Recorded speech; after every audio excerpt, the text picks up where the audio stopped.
Hi everyone, welcome to my YouTube channel. This is Anmol, and today we are going to study from page number 10 of chapter 1st of class 10th. Okay, we have already studied till page number 9.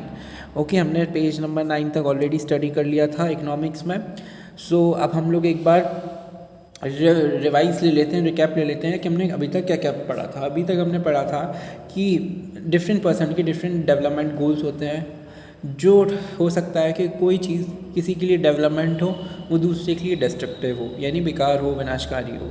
फिर हमने पढ़ा था कि income development का एक बहुत important factor है. यानी जब भी हम डेवलपमेंट की बात करते हैं तो हम इनकम की बात भी करते हैं कि इनकम इंक्रीज़ होनी चाहिए, लेकिन वो उसका सिर्फ एक फैक्टर है. ऐसा हम नहीं बोल सकते कि सिर्फ इनकम बढ़ने से ही पूरा डेवलपमेंट हो सकता है, हो जाएगा, क्योंकि हमें सोसाइटी में रहने के लिए बहुत सारी इम्पोर्टेंट चीज़ों की ज़रूरत होती है, जैसे कि इक्वल ट्रीटमेंट, फ्रीडम, है ना, एक्सेट्रा. वो सब अगर हमें नहीं प्रोवाइड होगा तो हमारा जो इंक्रीज इन इनकम है वो किसी काम का नहीं रहेगा. तो जब हम डेवलपमेंट की बात करते हैं तो हम लोग मिक्स गोल्स की बात करते हैं, ओवरऑल डेवलपमेंट की बात करते हैं. फिर हमने स्टडी किया था कि जब दो कंट्रीज़ को हम लोग कंपेयर करते हैं कि कौन सी कंट्री ज़्यादा डेवलप्ड है और कौन सी कंट्री कम डेवलप्ड है, तब हम उनकी एवरेज इनकम यानी पर कैपिटा इनकम को कंपेयर करते हैं. जिस कंट्री की पर कैपिटा इनकम ज़्यादा होती है वो डेवलप्ड होती है, और जिसकी कम होती है वो अंडर डेवलप्ड होती है. ओके, और इसके लिए क्राइटेरिया भी हमने देखा था कि अलग अलग जो हमारे वर्ल्ड बैंक जैसे इंस्टीट्यूशन है वो इस रिपोर्ट्स निकालते हैं, है ना. तो उनकी रिपोर्ट्स के हर ईयर हम लोग उनकी रिपोर्ट्स को स्टडी करते हैं और फिर उसके बेसिस पे हम लोग बताते हैं कि कौन सी कंट्री डेवलप्ड है और कौन सी अंडर डेवलप्ड है. इसका क्राइटेरिया कल हमने कुछ यहाँ पे पढ़ा था, है ना. तो एक बार हम ये बता दें कि एवरेज इनकम क्या होती है. एवरेज इनकम को ही हम पर कैपिटा इनकम बोलते हैं. यानी वो इनकम, एवरेज इनकम का मतलब होता है कि पूरी कंट्री में एक इंसान की पूरे साल भर की लगभग कितनी अर्निंग है, वो एवरेज इनकम. ठीक है, अगर एवरेज इनकम $12,056 से ज़्यादा है पर एनम वर्ल्ड बैंक की वर्ल्ड डेवलपमेंट रिपोर्ट के हिसाब से, जो 2017 में पब्लिश हुई थी, तो वो कंट्री क्या है, रिच कंट्री है. और अगर किसी कंट्री की एवरेज इनकम $955 से कम है, वो हमारी किस में आ जाएगी, लो इनकम कंट्री में आ जाएगी, यानी अंडर डेवलप में आ जाएगी. अब हम यहाँ से स्टार्ट करते हैं. Let's start income and other criteria. When we looked at individual aspirations and goals, we found that people not only think of better income but also have goals such as security, respect for others, equal treatment, freedom, etc. in mind. जब हम development और की बात करते हैं, जब एक individual एक गोल सेट सोचता है या एस्पिरेशंस उसके देखते हैं हम लोग कि वो उसकी क्या इच्छा है आगे फ्यूचर में करने की, या वो क्या चाहता है अपनी लाइफ में या कंट्री में, तो अब हम पाते हैं कि उसे सिर्फ बेटर इनकम ही नहीं चाहिए, उसे सिक्योरिटी भी चाहिए, उसको रिस्पेक्ट भी चाहिए, सबसे उसको इक्वल ट्रीटमेंट भी चाहिए.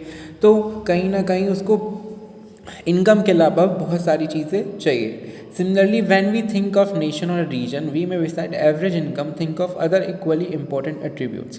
उसी तरह जब हम लोग किसी नेशन की बात करते हैं, कंट्री की बात करते हैं, रीजन की बात करते हैं, तो सिर्फ हम ये नहीं देखते कि उस कंट्री में लोगों की एवरेज इनकम कितनी है, यानी वहाँ के लोग साल भर में लगभग कितना कमा रहे हैं, सिर्फ वही नहीं देखते, और भी चीज़ें देखते हैं कि उस कंट्री में सिक्योरिटी है या नहीं, उस कंट्री में हॉस्पिटल्स हैं या नहीं, उस कंट्रीज़ में और भी चीज़ें हमें प्रोवाइड हो रही हैं, यानी एजुकेशन मिल रही है या नहीं, इक्वल ट्रीटमेंट मिल रहा है या नहीं. बहुत सारी चीज़ों के बारे में देखते हैं. अब हम आगे एग्जांपल्स में पढ़ेंगे कैसे. What could these attribute be, ये एट्रीब्यूट्स क्या हो सकते हैं जिसके बारे में लोग सोचते हैं इनकम के अलावा. Let us examine this through an example. Table 1.3 gives पर capita income of Haryana, Kerala and Bihar. चलो हम इसको एक एग्जांपल के थ्रू समझते हैं. अब आपको एक टेबल दी गई है 1.3. यहाँ पे पर कैपिटा इनकम दी गई है हरियाणा की, केरला और बिहार स्टेट की. तो हरियाणा की 2015 और 16 का डेटा है ये. हरियाणा की पर कैपिटा इनकम कितनी थी, 1,80,174. यानी हरियाणा में लगभग हर एक इंसान एक साल में 1,80,174 पैसे अर्न कर लेता है.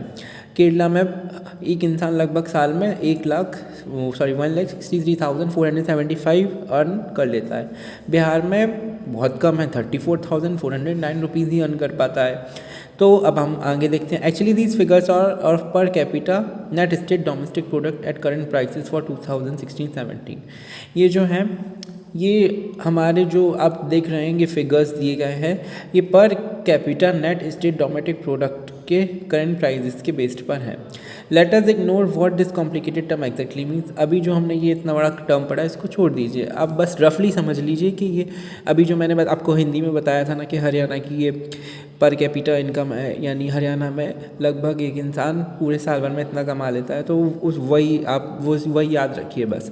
We find that the three Haryana has the highest per capita income and Bihar is at the bottom. जब हम ये देखते हैं तो हम पाते हैं कि हरियाणा की सबसे ज़्यादा पर कैपिटा इनकम है और बिहार की सबसे कम। This mean that on an average a person in Haryana earn ₹1,80,174 in 1 year, whereas on an average a person in Bihar earn only around ₹34,409। तो हमने अभी जैसे कि देखा, अभी जो मैंने एक्सप्लेन किया था कि हरियाणा में पूरे साल भर में एक इंसान लगभग इतना कमा लेता है, हर एक इंसान, और बिहार में वहीं सबसे कम 34,409 पूरे साल भर का एक इंसान कमा पाता है। So if per capita income were to be used as the measure of development, Haryana will be considered the most developed and Bihar the least developed state of the three। अगर हम लोग पर कैपिटा इनकम के हिसाब से देखें तो सबसे ज़्यादा डेवलप्ड कौन सा है? हरियाणा, और सबसे कम Bihar. Now let us look at certain other data pertaining to these states given table 1.4। 1.4 एक और टेबल है तो इसमें कुछ इन्हीं तीनों स्टेट्स का डाटा दिया गया है, इसको भी देखते हैं हम लोग। तो सबसे पहले हरियाणा में इन्फेंट मोर्टेलिटी रेट कितना है? इन्फेंट मोर्टेलिटी रेट क्या होता है बच्चों? तो इन्फेंट मोर्टेलिटी रेट होता है कि it indicates the number of children that die before the age of 1 year as a portion of 1000 live children born in that particular year। तो इन्फेंट मोर्टेलिटी रेट यानी IMR हमें ये बताता है कि एक साल से छोटे बच्चे, मतलब एक जो पर्टिकुलर ईयर है, हमने कोई भी एक साल चूज़ किया, उसमें एक साल से छोटे बच्चे कितने मर रहे हैं पर 1000 के बेसिस पे, यानी 1000 में से एक साल के छोटे बच्चे कितने मर रहे हैं एक साल के अंदर, वो होता है इन्फेंट मोर्टेलिटी रेट। तो ये 2017 ईयर का इन्फेंट मोर्टेलिटी रेट दिया है हरियाणा का, यानी हरियाणा में 2017 में 1000 में से 30 बच्चे डाई हो रहे थे एक साल से छोटे। केरला में एक साल से छोटे बच्चे 10 मर रहे थे, 1000 में से 10 मर रहे थे 2017 में। बिहार में 35 डाई हो रहे थे 1000 में से, कब? 2017 में। और कितने ईयर्स के बच्चे? एक साल से छोटे छोटे। तो ये होता है infant mortality rate. Literacy rate यहाँ पे वहाँ पे कितने पढ़े लिखे हैं? 7 ईयर्स से अबूव कितने बच्चे पढ़े लिखे हैं, कितने लोग पढ़े लिखे हैं? तो 7 ईयर्स की एज से ऊपर कितने लोग या बच्चे पढ़े हुए हैं? तो लिटरेसी रेट हरियाणा में 82% है, केरला में 94% है और बिहार में 62% है। ओके, सो सबसे ज़्यादा लिटरेसी रेट है हमारा केरला में। फिर नेट अटेंडेंस रेशियो पर 100%। अब नेट अटेंडेंस रेशियो क्या होता है? Is the total number of children of age group 14 and 15 years attending group as a percentage of total number of children in the same age group. तो ये वो ratio होता है जिसमें हमें पता चलता है कि 14 से 15 ईयर्स के बच्चे कितने स्कूल जा रहे हैं उस एज के, ठीक है। 14 ईयर और 15 ईयर के जितने भी बच्चे हैं उस स्टेट में, उसमें से कितने बच्चे स्कूल जा रहे हैं उसका रेशियो है। तो हरियाणा में 100 में से 61 जा रहे हैं, केरला में 83 जा रहे हैं और बिहार में 43 जा रहे हैं पर 100 में। ओके, सो आप क्या पाएंगे कि केरला सबसे अच्छा स्टेट है क्योंकि यहाँ पे सबसे कम बच्चे मर रहे हैं, सबसे अच्छा लिटरेसी रेट है, सबसे ज़्यादा पढ़े लिखे लोग हैं, और यहाँ पे सबसे अच्छा स्कूल जाने का रेशियो है। जो 14 और 15 ईयर्स के बच्चे हैं वो सबसे ज़्यादा स्कूल कहाँ जा रहे हैं? केरला में। सो अब हम यही सब इसमें देखेंगे। What does this table show? The first column of the table show that in Kerala out of 1000 children born. अब हम फर्स्ट कॉलम देखें तो आप देखेंगे बॉर्न के आगे क्या है पहले पढ़ लेते हैं पूरा।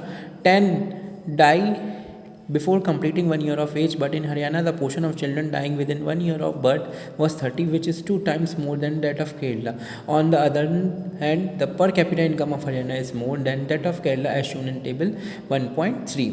So अभी हमने इस चार्ट के अकॉर्डिंग देखा कि जो हमारा केरला है उसमें 1000 में से 10 बच्चे ही मर रहे हैं पर ईयर, ठीक है, और हरियाणा में 30 बच्चे ही डाई हो रहे हैं पर ईयर जो एक साल से छोटे हैं।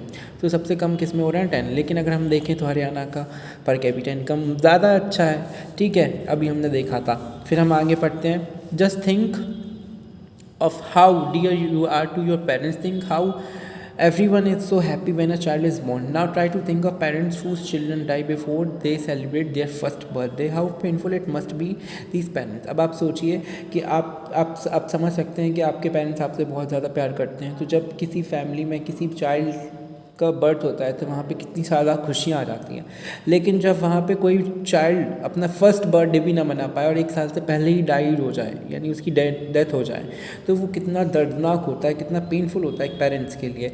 Next, note the year to which this idea pertains. It is 2017. So we are not talking to of old times. और अब आप देखिए, हम लोग आजकल के ही ज़माने की बात कर रहे हैं, कोई 70-80 साल ज़माने की बात नहीं कर रहे हैं. ये डाटा 2017 का है. सो जब हमारे पास मेट्रो सिटीज़ हैं, इतनी बड़ी बड़ी मॉल्स हैं, बिल्डिंग्स हैं, तब ये प्रॉब्लम है कि बच्चे मर रहे हैं बीमारी से, हमारे पास उनका ट्रीटमेंट करने के लिए नहीं है. तो the problem does not end with infant mortality rate. The last column of table shows around half of the children age 14 to 15 in Bihar are not attending school beyond class 8. तो आप देख सकते हैं थर्ड कॉलम में आपको बताया गया था कि कितने बच्चे 14 या 15 ईयर्स के स्कूल अटेंड कर रहे हैं. तो 14 या 15 ईयर्स में बच्चा 8th या 9th क्लास में होता है. तो बिहार में आप देख सकते हैं कि 14 या 15 ईयर्स के आधी, जितने भी टोटल 14 या 15 ईयर्स के बच्चे हैं उसके आधे भी स्कूल पूरे अटेंड नहीं कर रहे हैं बिहार में, जबकि केरला में बहुत ज़्यादा कर रहे हैं, 83 कर रहे हैं.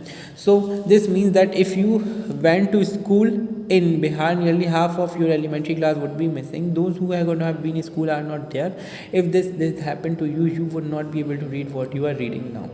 ठीक है, अगर आप बिहार में रहते हैं, तो अगर आपके साथ अगर ऐसा होगा कि आप उस पॉपुलेशन में होंगे जो स्कूल नहीं जा पा रही है, तो आप जो पढ़ रहे हैं वो नहीं पढ़ पाएंगे. तो कहने का मतलब है कि ये ज़रूरी नहीं है. इस पूरा हमने जितना ये एंड तक पढ़ लिया, तो इसमें हम इस हेडिंग के अंदर हमने क्या समझा, ये समझा कि इनकम ही सब कुछ नहीं होता है. तो अगर हम लोग पर कैपिटा इनकम से भी कंपेयर करेंगे तो कुछ नहीं होगा. हमें बहुत सारी 2-3 चीज़ें और लेनी होती हैं, जैसे कि infantry mortality rate, literacy rate कितना है उस सोसाइटी में, जिस भी चीज़ कंपेयर कर रहे हैं स्टेट को तो उस स्टेट में, कंट्रीज़ को तो उस कंट्रीज़ में, एरिया हो तो उस एरिया में. तो उसी हमें 4-5 चीज़ें इकट्ठी लेनी होती है जिसके बेस पे हम कंपेयर कर सकते हैं कि कौन सा स्टेट अच्छा है और कौन सा स्टेट बुरा है. तो अभी तक भले ही हरियाणा में पर कैपिटा इनकम ज़्यादा हो, पर केरला सबसे अच्छा क्या है स्टेट है. क्यों? क्योंकि वहाँ पे इन्फेंट मोर्टेलिटी रेट अच्छा है और लिटरेसी रेट भी अच्छा है और नेट अटेंडेंस रेशियो भी अच्छा है. सो इनकम हमें चाहिए होती है हाई, लेकिन इनकम के साथ साथ हमें और भी चीज़ें देखनी होती हैं. तो जब भी आप कोई चीज़ कंपेयर करें तो हमेशा ध्यान में रखें कि एक फैक्टर से कंपेयर नहीं करना है, इनकम को ही अकेले नहीं लेके चलना है, और भी चीज़ें देखनी हैं. अब हम नेक्स्ट वीडियो में आगे पढ़ेंगे पब्लिक फैसिलिटी के बारे में. सो आज आपका होमवर्क है कि जितना भी हमने अभी तक पढ़ लिया है वो सारा आप रिवाइज़ करें और वीडियो को लाइक करें, शेयर करें, कमेंट करें एंड सब्सक्राइब करना ना भूलें. Thank you and have a nice day.